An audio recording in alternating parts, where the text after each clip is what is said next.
So for employees at Sydney Airport, they have to work every rostered shift over the next 14 days to get the $1,000 bonus. So we say it's reckless because it's putting real pressure on people who potentially have COVID come to work.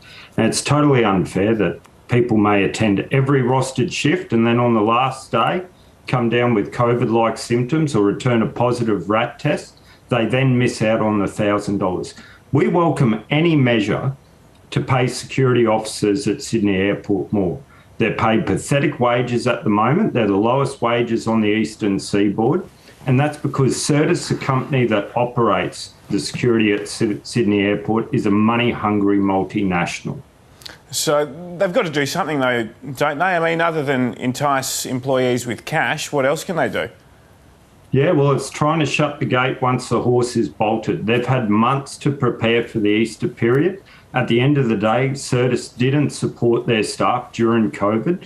They didn't qualify for JobKeeper because they're tax dodgers and they funnel all their profits off to Singapore.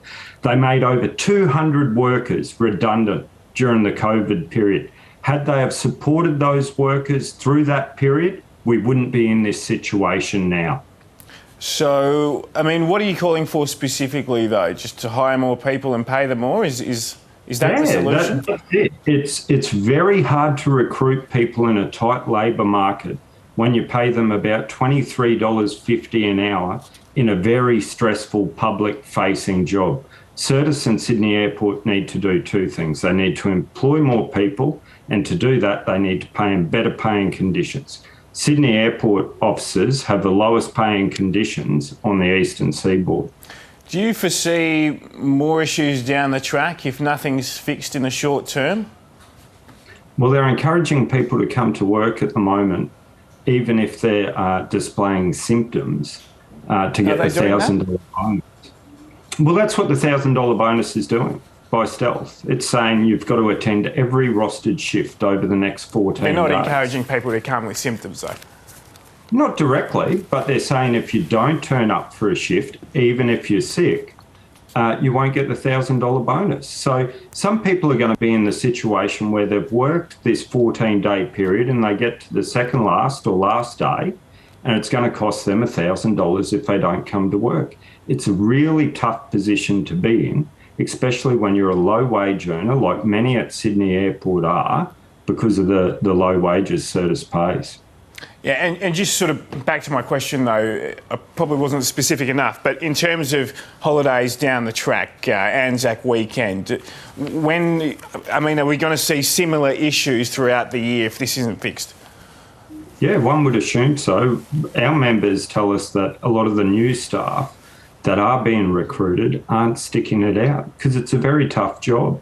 Obviously, you're in a high-stress environment with the travelling public who's on edge at the moment because of the backlogs at the airport. So Certis need to make it worth people's while to stick it out and to attract more people.